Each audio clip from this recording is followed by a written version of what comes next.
Just because you can't feel it doesn't mean that it isn't actually there.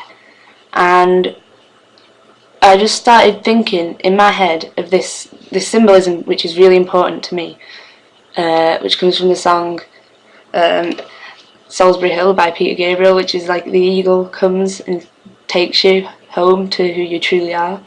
And I was just thinking in my head, like, despite thinking that this was it for me, that I had just reached living hell, I just thought, no, the eagle will come and get me. It's going to be okay. And a couple of moments after that, after I managed to just tweak my vibration that tiny little bit, I had this experience which even now I'm like, I don't even know if it's my imagination or if it was just the drugs wearing off or what it was. Something lifted, and a voice, a very silent almost voice at the back of my mind, like further back than the back of my mind, said, "Well done, you've initiated," kind of thing. And I just had this image of these figures, these hooded figures, like if it was my ceremony, and I don't know.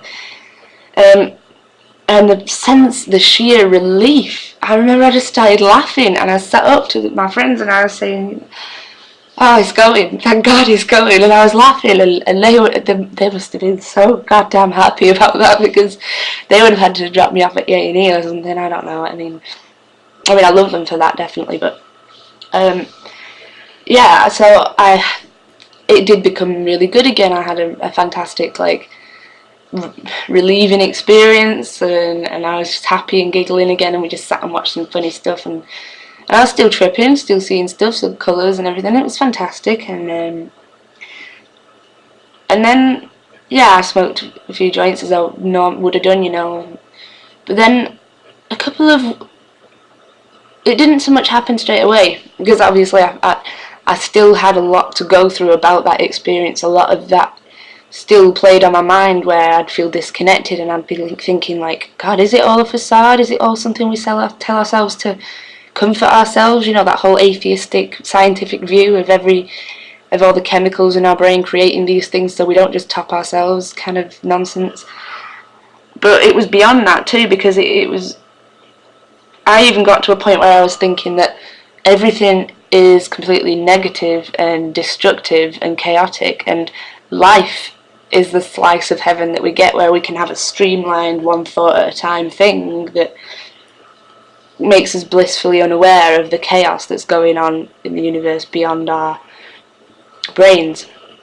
And it was only by virtue of a couple of months later using that logic against myself to even come out of that headspace, where I was thinking like, could I have created anything in that headspace? Would I have, if that was the nature of the universe, to be that chaotic and discordant, why would I have been able to create anything at all? Any seeming, like, any reality, any world where we pretend it's all okay before, like, just to die again? That really, like, I had a difficulty getting over that, obviously, but in the end I kind of came to the realisation that there isn't a chance that if I'd have stayed in that state forever, I'd have been able to create anything or to do anything worthwhile, to be able to imagine that everything would be okay, blah blah blah. And so therefore there had to be a force opposing that, of creation and of order and of, like, wonderful things, that, and unity, all these things that I didn't feel in those moments, in order for life to even have come into existence at all. But yes, continuing on, weeks down the line, when I was still having, like, flashbacks into these negative states of mind and stuff, I started to notice a pattern, that it would get worse after I smoked weed, because I was going through all these changes of these coming to these spiritual realizations on my own, and yeah, when I was smoking weed, I'd noticed myself being thrown straight back into that trip state, that I couldn't smoke it. It came to a point where I did notice that it was the weed, and I think I was with my brother in the car or something, and I said, I'm going to try it, just pass me the joint, I'll see if it is the weed. And it was. And I remember being completely worried and devastated, and also relieved at the fact that, yeah, I found what it might have been that was causing this ongoing ridiculous state of mind, but also that was it for me. Everything that I've ever known for the past however many years was going to be over because I couldn't smoke weed anymore, and that's what we did. So it was a life-changing event, but there was times when I still smoked it after that. And sometimes I'd have a good experience, but also a chaotic one, and then sometimes it'd just be awful. And it's got to a point now where I don't like it. It's not the same as it was for me anymore. But this dark night of the soul, anyway, it carried on. And I tried all kinds of things. My dad sent me to a philosophy course, Vedic philosophy, which is by the School of Economic Science, and you should look them up and try and get on this course because it's fantastic. It's so much deeper than that. You learn all kinds of things, from Greek to Sanskrit to Zen, Buddhism, and everything you can think of that's got some truth in it. They put that all together and teach you how to come back into being yourself, to live in the present moment and everything. And that really, really, really helped. That was really, I don't know what I'd have done, I don't know where I'd be without that. So I'm really thankful to my dad for that, because he could see that I was struggling. I used to only be able to tell him, obviously I'm very open with him, I tell him about the drugs and stuff, and he doesn't approve of that. I mean, he's okay with smoking weed and everything, but he's not okay with the whole harder drugs, and I think it's probably my fault because I had that experience. I think that's the only experience he has to go on.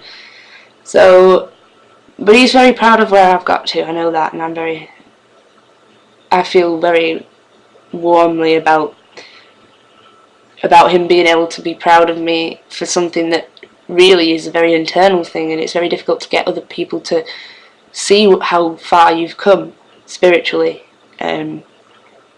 So that's a good thing that has come out of this. But more importantly, I truly believed, when I was having these violent mood swings with psychosis and stuff, and I'm not talking violent as in like fisticuffs, I'm talking like from elated to the lowest I've ever been, where like panic isn't enough for it. It would be like it's regressing into the trip is what it is. It's like not needing the drugs anymore to be gone completely west in the brain. So I understand how difficult it is when you're in these awful states of mind to ever feel like you can be loved or you can feel love, and to feel like there's anything going on. It's truly awful. And part of me now is going to be an advocate when I am in a few years in my life, maybe when I've gone back to college or whatever, after I've done a few things I want to do while I'm young, kind of thing.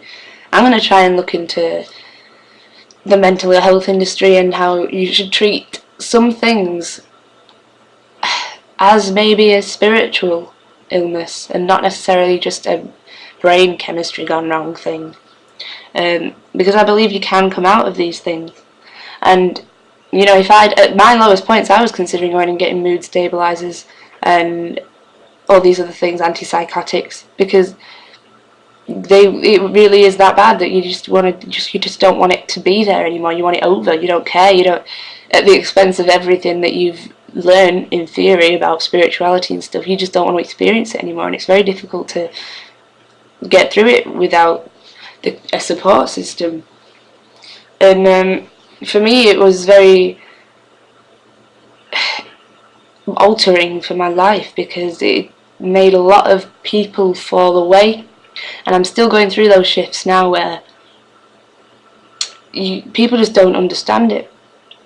And there's points where you do bad things because you're in like a bad place, and it's very difficult to then actually genuinely get people to realise how sorry you are and how you have changed, how you is without making excuses, it's very difficult for them to understand where you're at, where you were at, because it's something that not everyone does go through, and I definitely wouldn't wish it on. I wouldn't wish it on the worst person in the world. It's a horrible process, but it's vastly enriching. Perhaps spiritually, I still have a long way to go. Like, I am not completely back connected to where I'd like to be. Like, I don't see spirits or communicate with other realms or have any understanding of or clarity on a lot of things. But this experience has been very, very changing for me as a person. And like I said, mental health has become one of my priorities.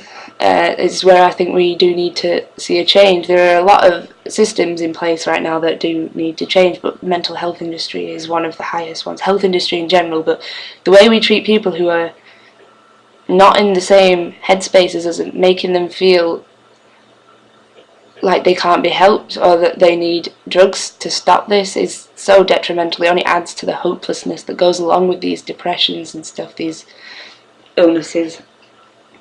And so my dark night of the soul was so intense.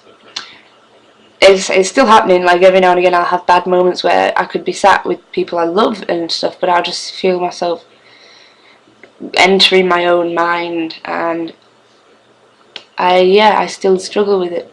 It's an ongoing thing, but I am starting to get some clarity, or at least to take a stance on it, to have a viewpoint sort of thing.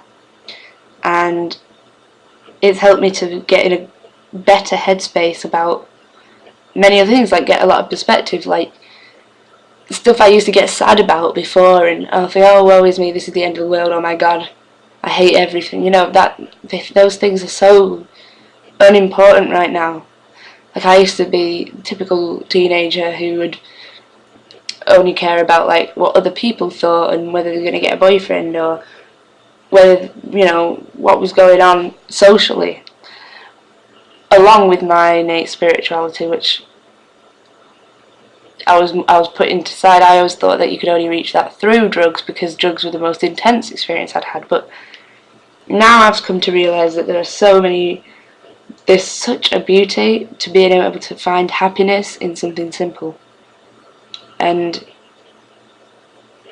by all means, like, take drugs if you think that's going to be what is going to enrich your spirituality, but do not, please don't think that they're the only way you can do it. And please don't start to use them just to be recreational, because it'll turn around and it'll either you'll get stuck there and you'll be addicted to it, or one day something you were so used to will snap and suddenly change, and you will not be equipped to deal with that unless you see it in a very spiritual way, in which case you probably wouldn't be abusive of it. Like, it's a fine line to walk, but I really have a lot of sympathy for people who are going through the dark night of the soul. I think it's a very important point, and I urge any of you who may go through it, been through it, going through it, to get in contact, because I will always be here to try and help you through it, and there are so many other people, there are organisations who are also there to help people through it, who see it as a spiritual thing and not just a mental breakdown. And it will change you, and you will get through it, and it will be amazing when you get through it, and you will be a better person, and you'll have a lot more compassion, and it'll be a weight lifted from your shoulders. Trust me, it's very difficult. No one's going to take that away from you, and you probably won't be able to put it into words, but you'll get there. I promise. You definitely will. I promise.